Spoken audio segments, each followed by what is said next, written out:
Nós vamos abrir a palavra de Deus em Marcos, capítulo 14.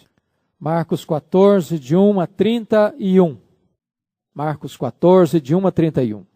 Dali a 2 dias era a Páscoa e a festa dos pães asmos. E os principais sacerdotes e os escribas procuravam como o prenderiam à traição e o matariam. Pois diziam, não durante a festa, para que não haja tumulto entre o povo.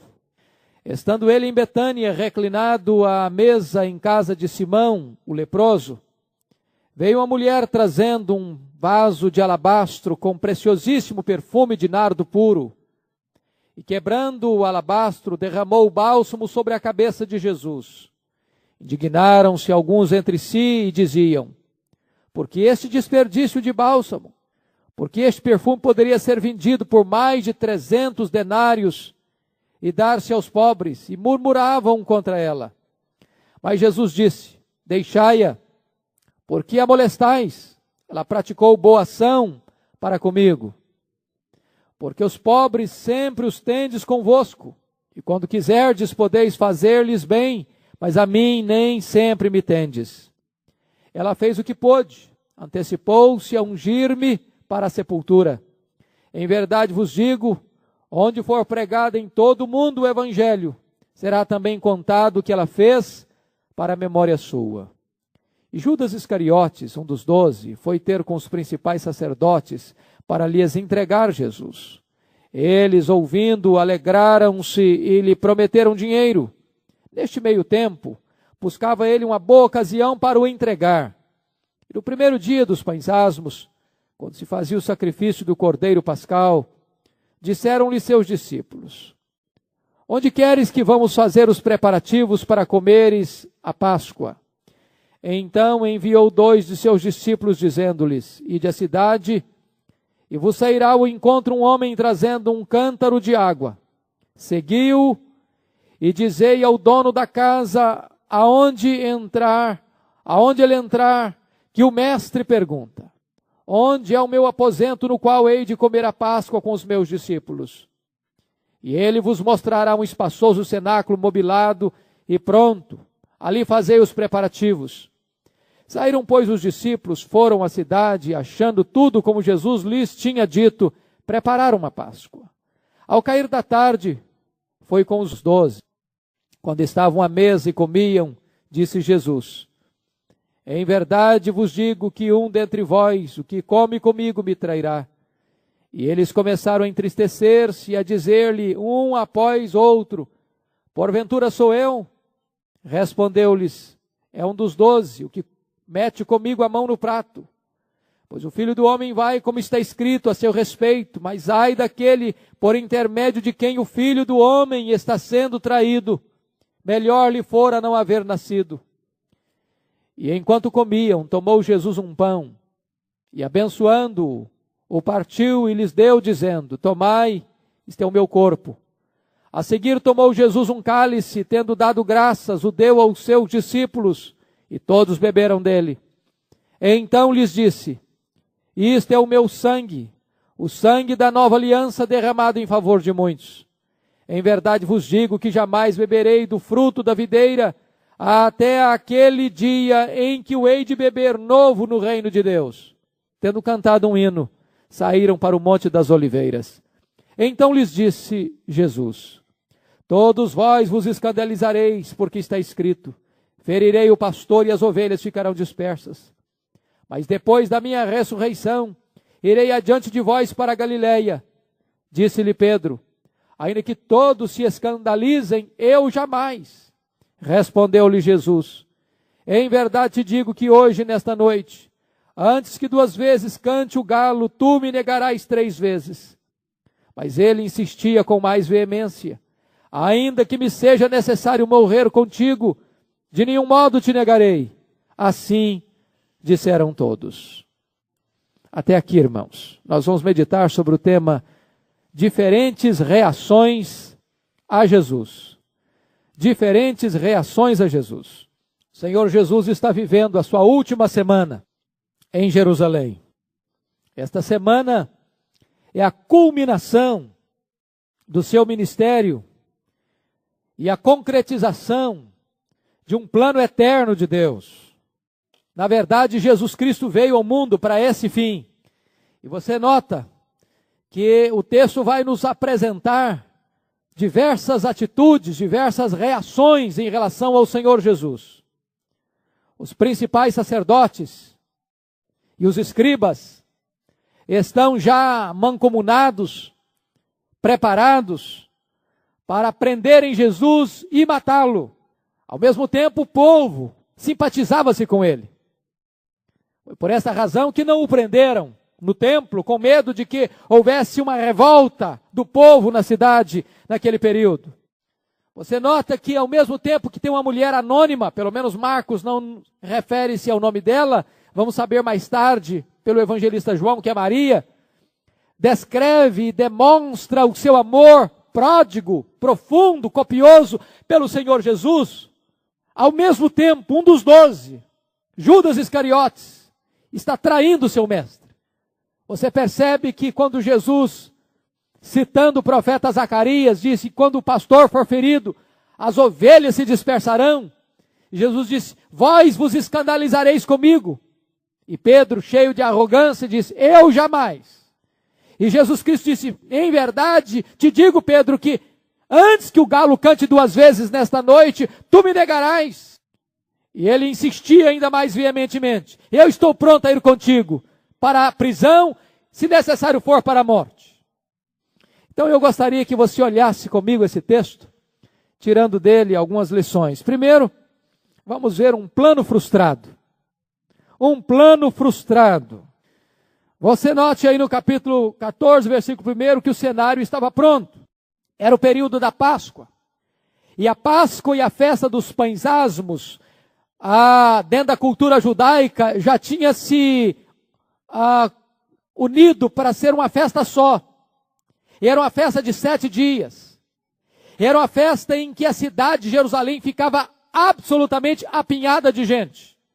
Os estudiosos diziam que naquela época Jerusalém era uma cidade que normalmente possuía em torno de 50 mil habitantes e que nesta festa da Páscoa ela tinha 250 mil habitantes. Ou seja, a população da cidade crescia 5 vezes nesse período. A cidade estava apinhada de gente de todos os lados. A cidade estava fervilhando de gente por todas as bordas. E diz a Bíblia que o eixo principal desta festa era a morte do Cordeiro. Porque a Páscoa representava e simbolizava a libertação do povo do Egito. E o ponto nevrálgico dessa libertação foi quando o Cordeiro foi morto, seu sangue foi passado nas vergas das portas. E naquela noite fatídica da morte dos primogênitos no Egito, somente as casas que estavam debaixo do sangue do Cordeiro foram poupadas da morte. Então todas as vezes que o povo celebrava a Páscoa, eles celebravam a libertação do pecado. Por outro lado, eles esperavam a chegada do Cordeiro de Deus que tira o pecado do mundo, do Messias que deveria de redimir a Israel e o seu povo dos seus pecados. E notem vocês que Jesus Cristo decide, e é decreto do Pai, que ele haveria de dar a sua vida e de morrer na festa da Páscoa. Por isso Paulo diz que Jesus, o nosso Cordeiro Pascal, foi imolado. E o que é interessante é que acontece exatamente nesse contexto, segundo o versículo 1 ainda, em segundo ponto aí no nosso aspecto, a conspiração já estava armada. Porque nesse momento, o versículo nos diz, dali a 2 dias era a Páscoa e a festa dos pães asmos, e os principais sacerdotes, os escribas, procuravam como prenderiam a traição e o matariam, pois diziam, não durante a festa, para que não haja tumulto entre o povo. A ideia de prender Jesus não era nova. Não era nova. A ideia de matar Jesus também não era nova. Aliás, esse era um desejo dos escribas, dos fariseus, dos sacerdotes, desde o começo do ministério de Jesus, lá na Galileia. Quando Jesus curou aquele homem com a mão mirrada num dia de sábado, diz a Bíblia que as autoridades religiosas, certamente enviadas de Jerusalém para a Galileia, já decidiram matar Jesus. esse sentimento deles foi crescendo. A oposição foi aumentando. Porque, na verdade, o ministério e o ensino de Jesus contrariava os propósitos desses líderes, sobretudo os sacerdotes. Por quê? Porque os sacerdotes eram uma classe aristocrática, era uma classe rica, era a classe que dominava o templo e toda a riqueza deles vinha do templo. E Jesus Cristo já havia limpado o templo no começo do seu ministério, tornou a limpar o templo no final, quando chega em Jerusalém, e agora ele já tinha emitido o seu juízo ao templo. Então, ou eles eliminariam Jesus, pensavam eles, ou então a vida e o ministério deles estava absolutamente debaixo de juízo. Eles então decidiram matar Jesus. Decidiram a maneira de fazê-lo, a traição. Apenas aguardavam uma hora oportuna para fazê-lo, ou seja, depois da festa. O que é dramático é que o Senhor Jesus está sendo perseguido, não é pelo povo, mas pela alta cúpula da religião judaica. William Hendrickson disse que quando a corrupção invade a igreja, o processo normalmente começa no topo. Notem isso. O desvio da igreja nunca começa nos bancos, começa nos púlpitos. Nunca começa no meio da congregação, começa no meio das mais altas rodas de liderança. E não foi diferente aqui. Quem está planejando, arquitetando e se amotinando para prender e matar Jesus são os principais sacerdotes e os escribas. Agora, notem vocês que o plano deles é frustrado. O plano de Deus já estava determinado. Notem que eles querem prender e matar Jesus depois da festa. Mas Deus tinha determinado que seria durante a festa. Por que durante a festa? Porque, primeiro, por causa do símbolo. Ele é o Cordeiro Pascal. Segundo, por causa da notoriedade desse fato na cidade de Jerusalém, quando ela devia estar mais lotada de gente. As autoridades disseram, não durante a festa.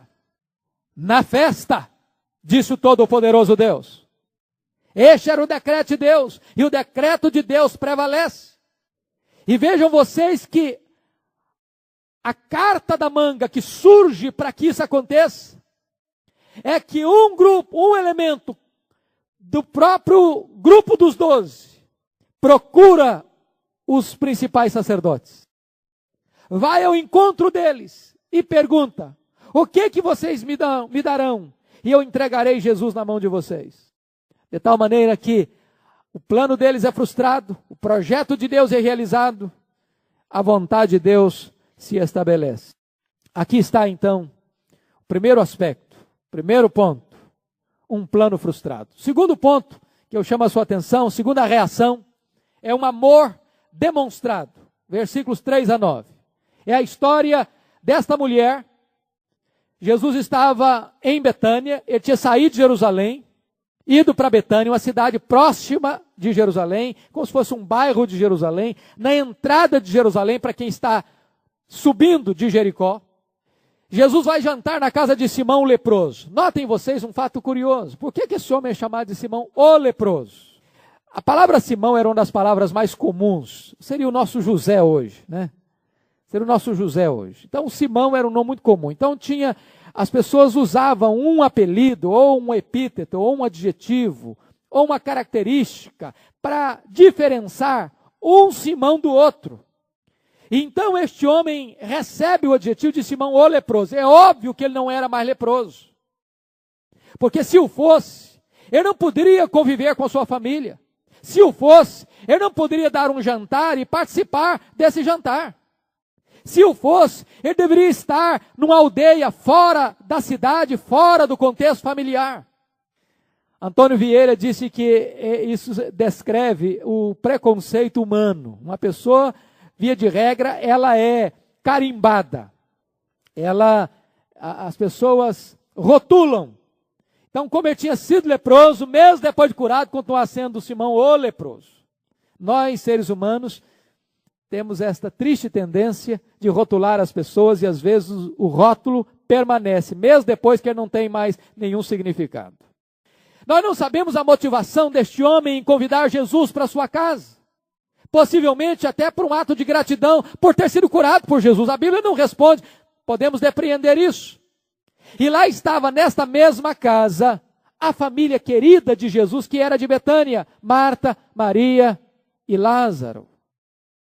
E nesta festa, ou melhor, nesse jantar, Maria surpreende os presentes, surpreende os convidados, quando ela pega um vaso de alabastro, uma pedra muito bonita, quebra este vaso e derrama o perfume que estava neste vaso, de nardo puro, e derrama sobre a cabeça de Jesus, escorre sobre o corpo de Jesus, e enxuga os pés de Jesus.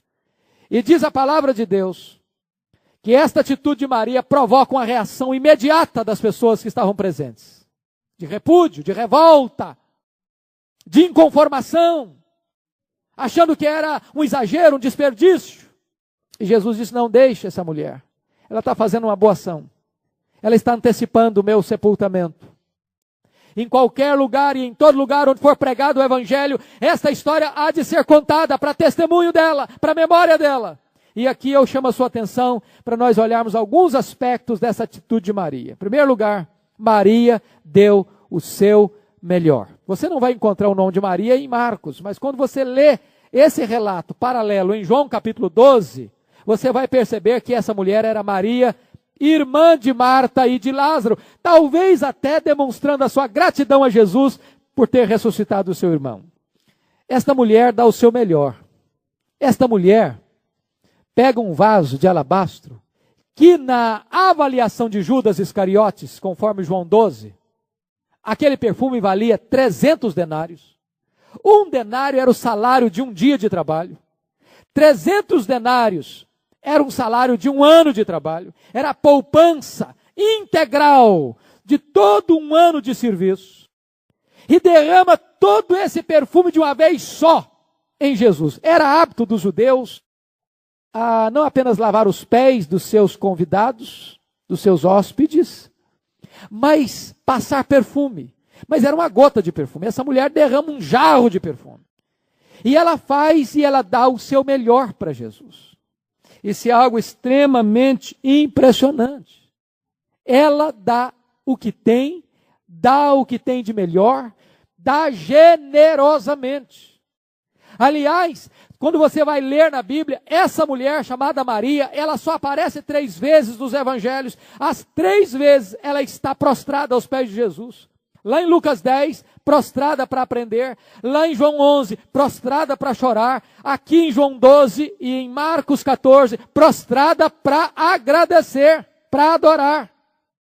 Ela dá o melhor que ela tem para o Senhor Jesus. Segunda coisa, note você, segunda coisa, esta mulher, ela dá sacrificialmente. Ela não deu a sobra. Ela não deu o que lhe faltava. Ela não deu algo que não lhe custava nada. Ela dá para Jesus não apenas o melhor, mas ela dá sacrificialmente. Por isso ela não foi entendida. Disseram para ela, ficaram indignados com ela. Disseram, é um desperdício. É uma perdulária. Está administrando de maneira errada os seus bens. Deveria dar aos pobres, fazer obra social. E diz a palavra de Deus que o Senhor Jesus Cristo elogia Maria por esse gesto. Elogia Jesus. Até que ponto você e eu damos o melhor para Jesus? Até que ponto nós damos sacrificialmente para Jesus? Até que ponto que entregamos para Jesus é algo que tem valor para nós? Esta mulher está nos ensinando. Jesus falou de 2 mulheres que deram sacrificialmente, a viúva pobre, e agora esta mulher, que está dando um ano de trabalho, tudo de mais precioso que ela possuía. O que Maria fez foi foi único em sua criatividade, foi régio em sua generosidade, foi maravilhoso em sua intemporalidade. Ela deu para o seu sepultamento, mesmo que ela não tivesse plenamente consciente disso, era isso que ela estava fazendo. Terceiro lugar, Maria buscou agradar só ao Senhor. Note você que ela encontrou o repúdio primeiro de Judas. A primeira pessoa que repudiou o ato dela foi Judas Iscariotes. Lá em João capítulo 12 diz que Judas ficou inconformado. Esse perfume valeria 300 denários. Mas não foi apenas Judas, não. Os outros acompanharam Judas, talvez porque Judas era o tesoureiro que mais entendia de economia, estava mais ligado a dinheiro entre os 12, tivesse pontuado esse fato, e os outros acompanharam Judas no seu repúdio a Maria. Censuraram-na, indignaram-se com ela. Mas esta mulher dá o melhor para Jesus, não passando, buscando aplausos dos homens por o que está fazendo, não se intimidando com as críticas das pessoas pelo que ela está fazendo. Ela age voluntariamente, generosamente, sem se importar com o que as pessoas vão pensar ou vão falar dela. Ela quer dar o seu melhor para Jesus. Note você que a generosidade dela está em total contraste com a atitude de Judas. Total contraste. Ela dá o melhor para Jesus. E Judas vende o seu Senhor por uma bagatela. Por uma bagatela.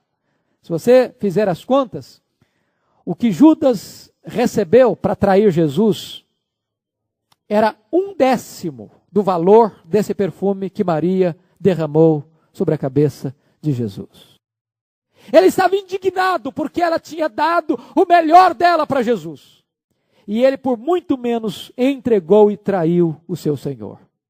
Maria, no entendimento de Judas, desperdiçou dinheiro. Mas Judas desperdiçou a vida. A vida. Quarto lugar, Maria demonstrou amor em tempo oportuno. Note você nos versos 7 e 8, que Jesus Cristo disse o seguinte: deixe, ela está fazendo uma boa ação. Ela está me ungindo para a sepultura. Em outras palavras, ela está fazendo um ato bom no tempo oportuno, no tempo certo. Ela está demonstrando o seu amor na hora certa. Por quê? Porque lá em Marcos 16, outras mulheres vão ao sepulcro de Jesus para fazer o quê? Para ungir o seu corpo, para colocar especiarias sobre o corpo de Jesus, mas ele já estava morto. Já estava morto.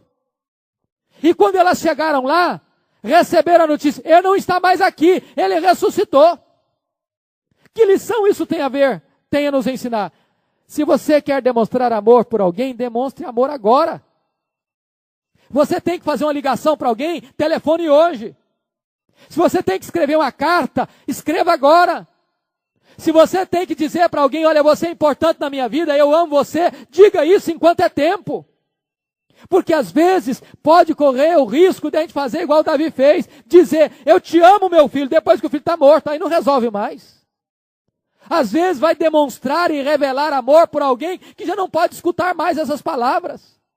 Às vezes vai mandar uma flor depois que a pessoa morreu, aí para mandar uma coroa de flor que não resolve mais, a pessoa não pode ver e nem cheirar essas flores mais. Maria amou a Jesus e demonstrou seu amor por Jesus na hora que ele podia apreciar esta atitude dela. E note você, em quinto lugar, Maria foi elogiada pelo Senhor. Diz o texto que Jesus diz: ela fez uma boa ação. Aliás, é muito importante pegar essa palavra porque ela é riquíssima. Essa palavra boa ação aqui vem da uma palavra grega muito importante. Existiam duas palavras gregas para expressar bom: ágatos e kalos. O ágatos é algo bom moralmente, eticamente. E o kalos é um bom bonito. Bonito, sublime, belo. Uma coisa pode ser eticamente boa, mas ser dura, ser austera, ser pesada.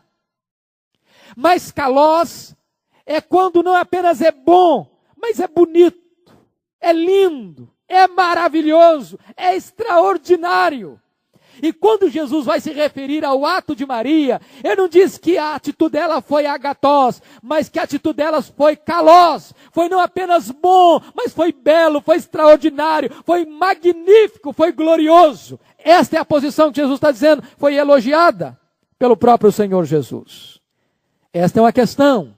Quando nós amamos, nós revelamos, nós demonstramos um gesto, uma atitude, uma palavra que abençoa a pessoa, um gesto não apenas bom, mas também belo. Este é o ensino de Maria. Terceiro ponto da nossa mensagem. Um traidor apontado. Capítulo 14, versos 10 e 11, depois versos 17 a 21. Eu chamo a sua atenção para os privilégios deste homem. Chamado por Jesus, amado por Jesus, escolhido por Jesus, andou com Jesus, viu os milagres de Jesus, trabalhou para Jesus. Mas agora joga tudo isso fora. E quando ele sabe que os sacerdotes estão tramando a morte de Jesus, ele vai, ele não é procurado, não, ele procura. Os sumos sacerdotes, ou os principais sacerdotes, e perguntam assim: quanto vocês querem me dar para eu entregar Jesus para vocês? Para eu trair Jesus? E diz a Bíblia que os sacerdotes ficaram alegres. Jesus estava sendo entregue por um dos seus discípulos. E eu quero chamar sua atenção para algumas atitudes de Judas. Primeiro, Judas, o entreguista. Ele entregou Jesus. Esse é um ponto extremamente sério. Quantas vezes faltou em Judas aqui amor, faltou amizade, faltou fidelidade.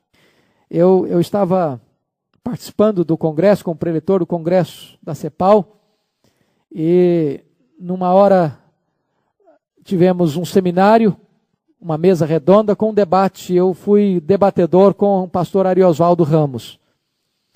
E lá pelas tantas, uma pessoa perguntou ao pastor Ariosvaldo Ramos sobre a questão do período da ditadura militar, o que é que tinha acontecido com a igreja evangélica brasileira, o que é que tinha acontecido com a igreja protestante, basicamente nessa questão do entreguismo. E ele que já examinou isso a fundo, que já penetrou pelos corredores dessa história, ele que já é um pesquisador desta matéria, ele foi às lágrimas. E ele se apaixonou ao falar, relembrando as vezes em que muitos líderes entregaram seus membros, suas ovelhas, seus colegas, e essas pessoas foram torturadas, e algumas delas desapareceram, e algumas delas morreram, entregues por irmãos. O que aconteceu com Judas aqui não foi diferente. Ele, deliberada e conscientemente, entrega o seu Senhor. Ele não foi inocente. Ele estava plenamente convicto do que os sumos sacerdotes tramavam contra Jesus desde o começo do seu ministério. Segundo lugar, Judas o avarento, versículo 11, note aí. Eles ouvindo, alegraram-se e lhe prometeram dinheiro. Nesse meio tempo buscava ele uma boa ocasião para o entregar. É Mateus quem nos relata esse fato de que foi Judas quem procurou os sacerdotes. É João quem vai nos dizer o caráter de Judas. Ele era ladrão.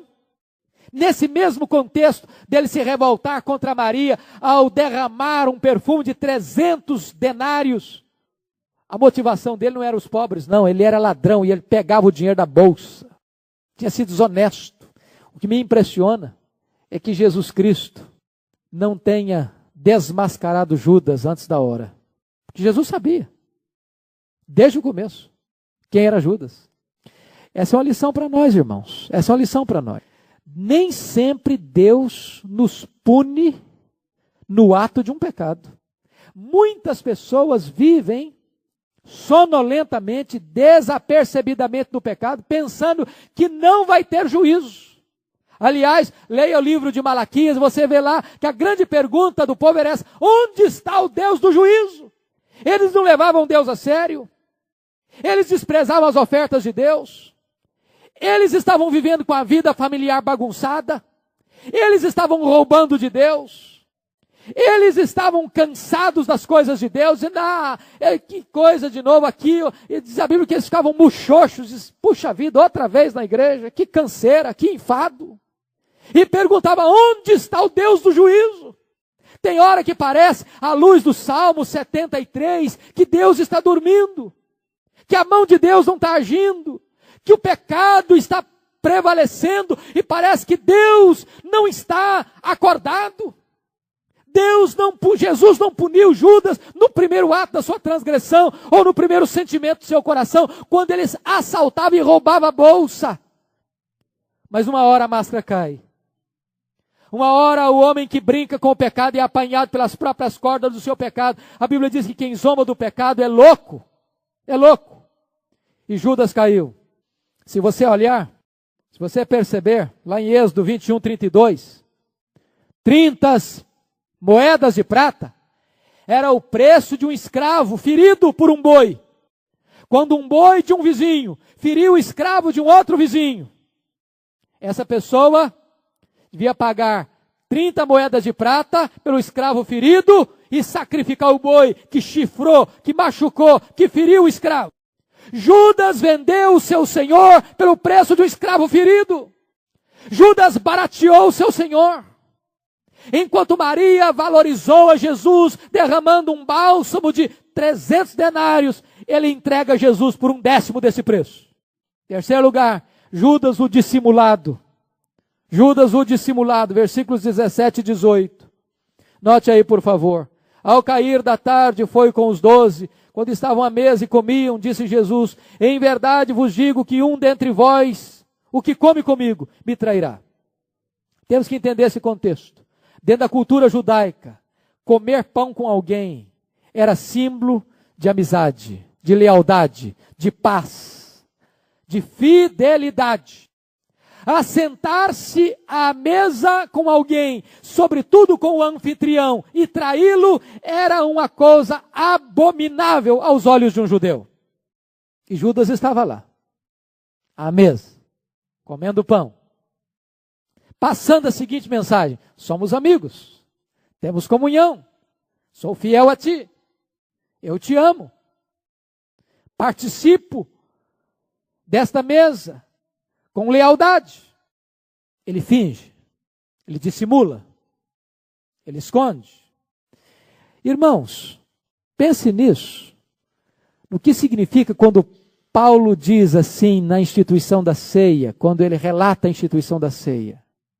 Examine-se o homem a si mesmo, e assim coma do pão, e beba do cálice, porque quem come e bebe sem discernir o corpo, come e bebe juízo para si. Notem vocês a gravidade, a solenidade que é assentar-se à mesa do Senhor Jesus, sem estar com o coração sincero, leal a Ele. Você percebe que já por 2 vezes o Senhor Jesus Cristo tinha alertado os seus discípulos que ele haveria de ser entregue, ou seja, ser traído. Mas agora, ele tira a máscara do traidor. Ele tira a máscara do traidor. Diz, aquele que mete a mão comigo no prato, é aquele que me trairá. 4º lugar, e último lugar, Jesus, ou melhor, Judas, o advertido. Judas, o advertido. Judas traz Jesus na surdina, na calada da noite, mas Jesus o desmascara junto à mesa da comunhão. E Jesus o sentencia. Ai daquele por intermédio de quem o Filho do Homem está sendo traído, melhor seria nunca ter nascido. Irmãos, preste atenção nisso. O pecado pode parecer lhe dar uma recompensa imediata, um prazer imediato, mas o custo dele é altíssimo. Nós, domingo, ouvimos o pastor Wildo usar uma figura. Sirva Jesus, porque ele paga bem. É verdade. Quando você serve a Jesus, você tem recompensa. Você tem alegria, você tem paz, você tem contentamento. Agora, quando você serve ao diabo, aos interesses do diabo, ele cobra caro. Caríssimo. Caríssimo. Judas teve que pagar com a sua própria vida. E note você Perceba você que quando Judas, assentado à mesa, Jesus já sabia que Satanás, que o diabo já tinha posto no coração de Judas para trair Jesus. Jesus chega ali, naquele cenáculo, Marcos não registra isso com todos os detalhes. Dá a impressão que logo que eles chegam no cenáculo, eles já logo chegam e já põem a mesa e começam a comer, e Jesus já desmascara Judas. Não é assim não. Você percebe que o relato de João é muito mais completo. Jesus chega no cenáculo, eles estão falando lá ainda quem é o maior, quem é o mais importante. Jesus se levanta, cinge com a toalha, põe água na bacia, lava os pés de Judas. Lava os pés de Judas.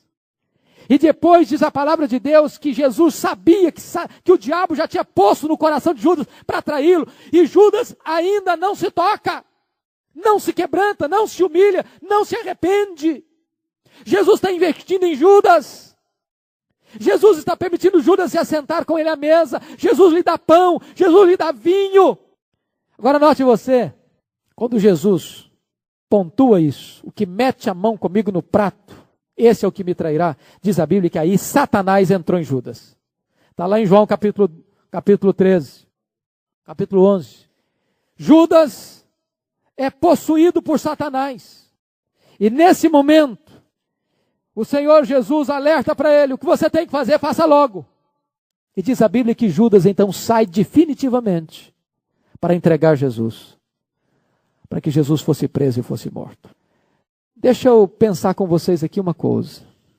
Como é que você lida com a sedução do pecado? Porque Judas foi seduzido. Qual era o ponto vulnerável? Qual era o calcanhar de Aquiles de Judas? Dinheiro. Dinheiro. Irmãos, isso é um ponto importante entender. Nem todas as pessoas têm o mesmo ponto de fraqueza. Nem todos. Richard Foster escreveu um livro chamado Dinheiro, Sexo e Poder. Esses três elementos têm sido talvez os pontos mais destacados da queda da maioria das pessoas. Dinheiro, sexo e poder. Tem gente que lida com dinheiro, você pode deixar R$1 milhão na frente dele, ele pode estar endividado, precisando de dinheiro, que ele não pega um centavo que não é dele. Isso não tenta. Tem gente que, na área da sexualidade, ele se sente tranquilo, ele não é tentado. Tem gente que o problema é a sede do status, do poder, da fama, do sucesso. O problema de Judas era dinheiro. Talvez ele disse, puxa vida, já que eu perdi esses 300 denários, podiam ser vendidos e eu ficava na bolsa e eu administro a bolsa, eu ia usufruir esse negócio, ou pelo menos tirar parte para mim, então agora eu preciso de dinheiro e eu vou atrás de dinheiro. E oferece Jesus por 30 moedas de prata. William Barclay, narrando uma lenda, mostra como é que você pode livrar-se do pecado, da sedução do pecado. Essa lenda grega conta que 2 famosos viajantes que passaram pelas rochas elétricas que tiravam os pregos, que prendiam ao casco do navio. E essa lenda dizia que nessas rochas as sereias se assentavam nas pedras e cantavam músicas tão lindas, tão sedutoras, tão maravilhosas, que os marinheiros eram seduzidos pela música e dirigiam os seus barcos para aqueles rochedos, onde eram destruídos e naufragavam. Então, 2 navegantes, o primeiro deles, Ulisses, segundo a lenda, tomou a seguinte atitude: mandou colocar tampão nos ouvidos dos seus marinheiros. E ele pediu que ele fosse amarrado no mastro central do navio, de tal maneira, com cordas tão grossas, que ainda que ele buscasse desvencilhar-se das cordas ou ouvir a música, ele não pudesse desvencilhar. E assim passou sem ser seduzido pelo canto da sereia. Outro navegante, Orfeu, que era um músico de excelência, segundo a lenda, tomou outra atitude.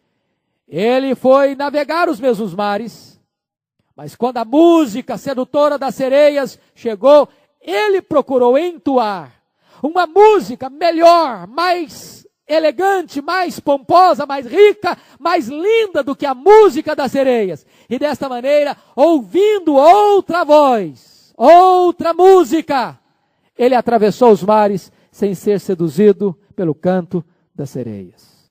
Nós poderíamos tirar uma lição da lenda.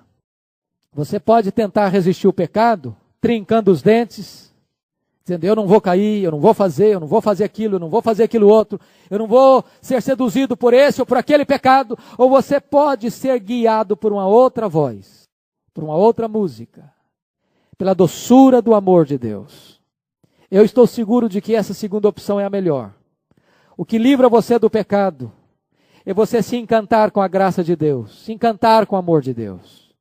É você se nutrir com a doce música da graça de Deus no seu coração, da bondade de Deus, do amor de Deus, da generosidade de Deus. Quando você está encantado com Deus, o pecado perde a sua força, perde o seu poder, a sua sedução na sua vida.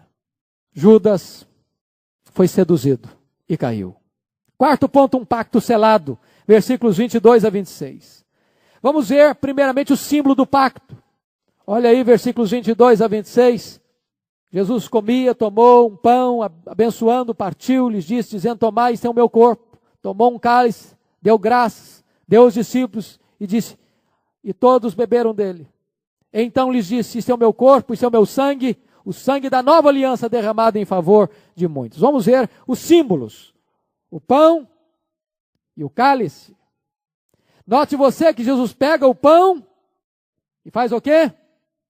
Abençoa e parte, pega o cálice e dá graças, e o toma. E esses dois elementos, pão e cálice, pão e vinho, são símbolos do corpo e do sangue do Senhor Jesus.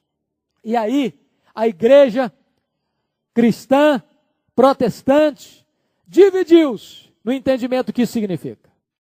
Talvez, irmãos, nenhuma doutrina, é incrível isso, nenhuma doutrina talvez tenha sido mais polêmica, sobretudo depois da reforma, entre os protestantes, do que a doutrina da ceia do Senhor. A igreja romana olha para esse texto e diz, tá bom, está aqui, ó, isto é o meu corpo, isto é o meu sangue, e pregam a transubstanciação. O catolicismo prega o seguinte, que quando o sacerdote levanta os elementos, levanta o elemento e consagra, o pão deixa de ser pão e o vinho deixa de ser vinho. E aquele pão e aquele vinho se transformam em carne, sangue, nervos, ossos e divindade do Senhor Jesus.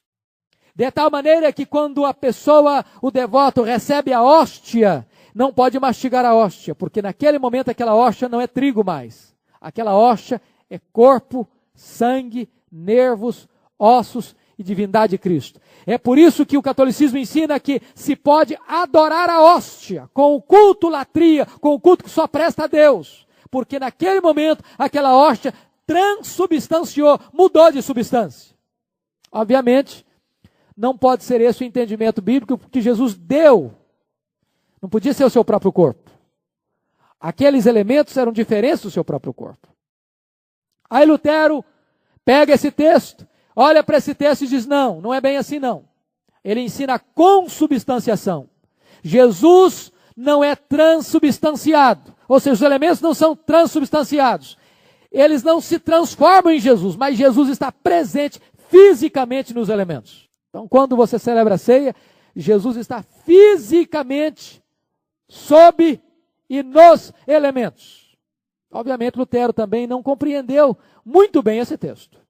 Porque não é isso que Jesus está dizendo, que ele está presente, sob e nos elementos fisicamente. Zwingli olhou para esse texto e disse o seguinte, bom, é apenas um símbolo, é apenas um memorial. Outro reformador, João Calvino, olhou para esse símbolo e disse, é mais do que um memorial. É um meio de graça, é um instrumento de edificação, é uma pregação dramatizada da cruz. E Paulo diz, todas as vezes que comerdes este pão e beberdes este cálice, anunciais a morte do Senhor até que ele venha.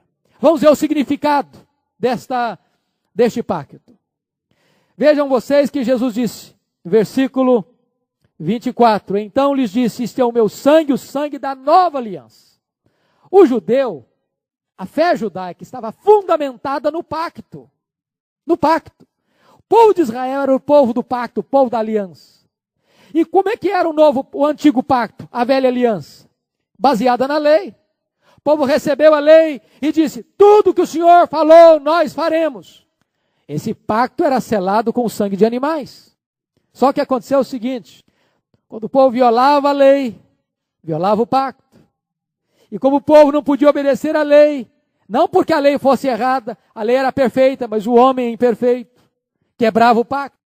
No antigo pacto, eu tento fazer o melhor para Deus e fracasso, porque o padrão de Deus é a perfeição.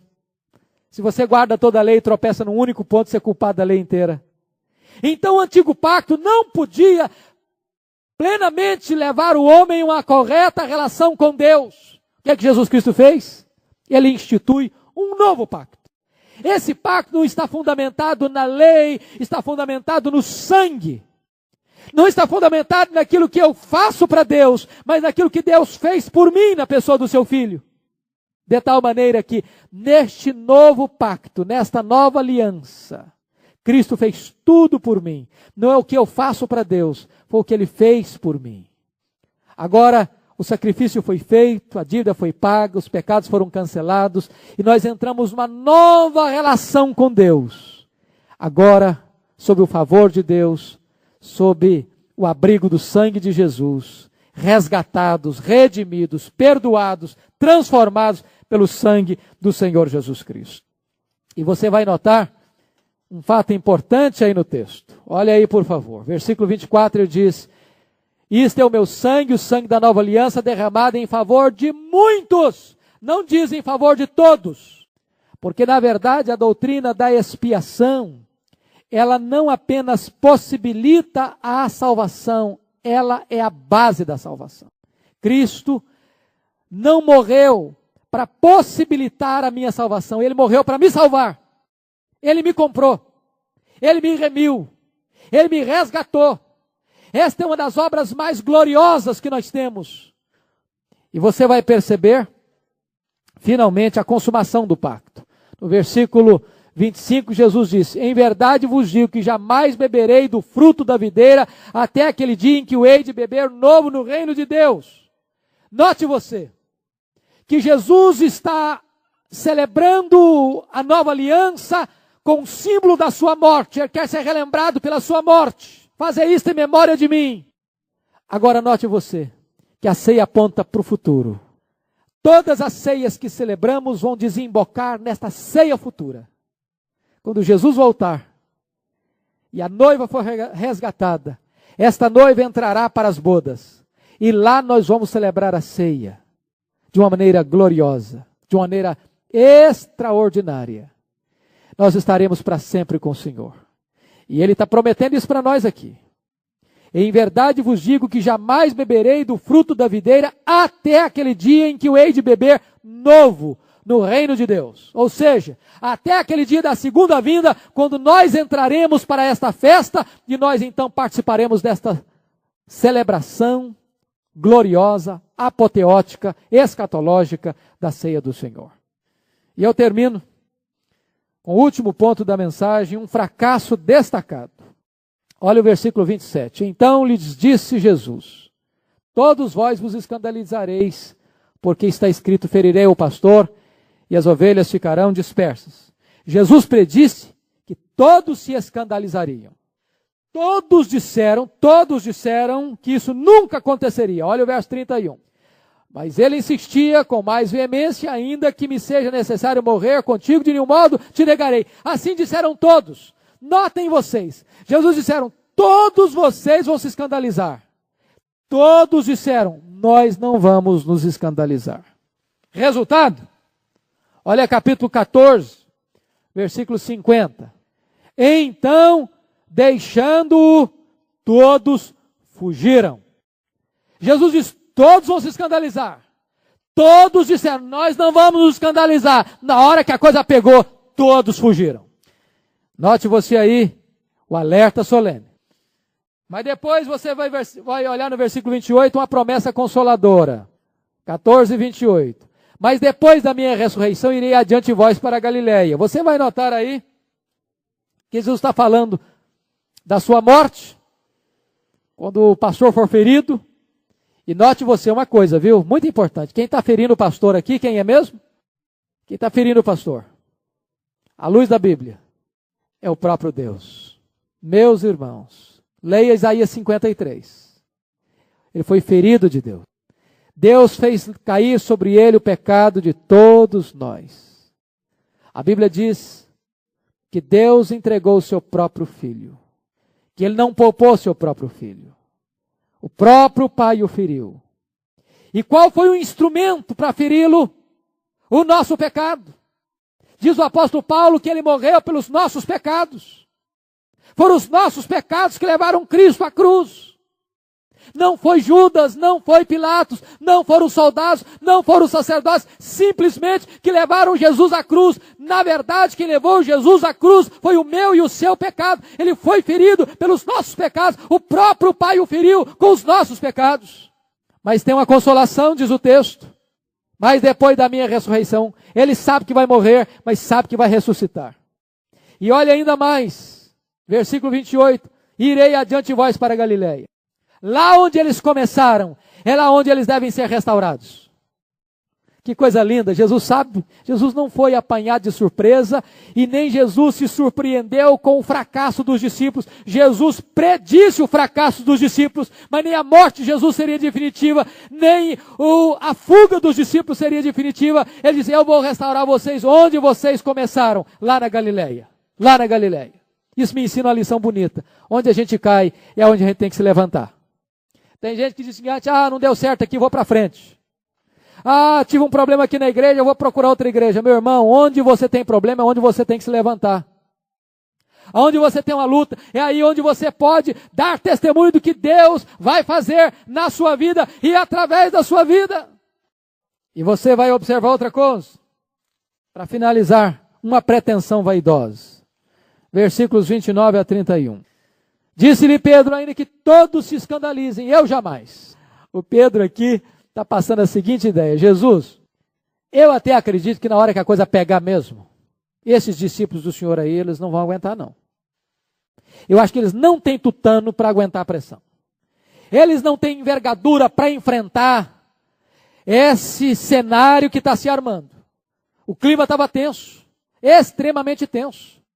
Jesus já tinha alertado para eles, olha, eu vou ser entregue, eu vou ser entregue, eu vou ser entregue, o Filho do Homem vai ser entregue, eu vou ser preso, eu vou ser torturado, eu vou ser crucificado, eu vou morrer, e todo mundo está aí com os nervos à flor da pele. E quando Jesus diz, quando o pastor for ferido, vocês todos vão se escandalizar, Pedro, Senhor, ainda que todos te abandonem, eu jamais, aqui tem uma batuta, aqui tem um homem que tem pulso de aço, o Senhor conte comigo. E notem vocês que Jesus não deixa por menos. Pedro, nesta mesma noite, antes que o galo cante 2 vezes, você me negará. E você vai ver no versículo 31, mas ele insistia com mais veemência. Ainda que me seja necessário morrer contigo, de nenhum modo te negarei. Eu não penso que faltasse a Pedro aqui sinceridade, faltava poder. O problema de Pedro aqui é que ele estava pondo a sua confiança nele mesmo.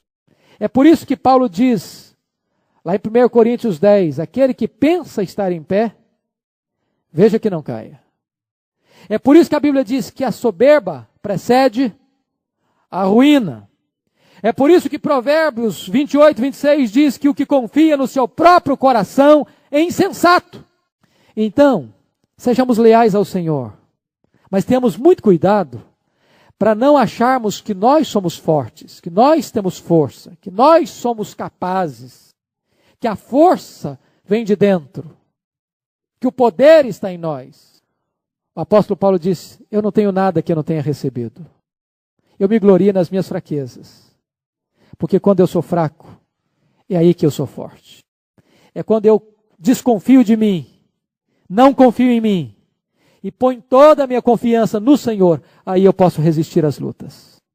Talvez a palavra que caberia a nós é esta, a mesma que Jesus disse acerca da segunda vinda, vigiai, vigiai. Você e eu somos vasos de barro, temos os pés de barro, Na verdade, a única forma de nós mantermos-nos de pé é vigiando, vigiando, vigiando. Judas caiu porque foi seduzido pelo dinheiro. Pedro negou porque foi seduzido pela autoconfiança. Que Deus nos ajude a mantermos-nos firmes e fiéis ao Senhor da nossa vida. Amém. Nós vamos orar ao Senhor. Se você quer que a igreja ore em seu favor, venha aqui à frente, por favor. Ó Deus querido, nós queremos nesta noite te render graças, porque tu tens sido generoso conosco. A tua graça é melhor do que a própria vida, Senhor. Tu tens nos abençoado, tu tens nos amado, tu tens nos protegido. Tu tens nos cercado com o teu carinho, com o teu cuidado, com a tua providência. Nós te rendemos graças por Jesus, o teu Filho, aquele que deu a sua vida por nós para que pudéssemos ter vida em abundância.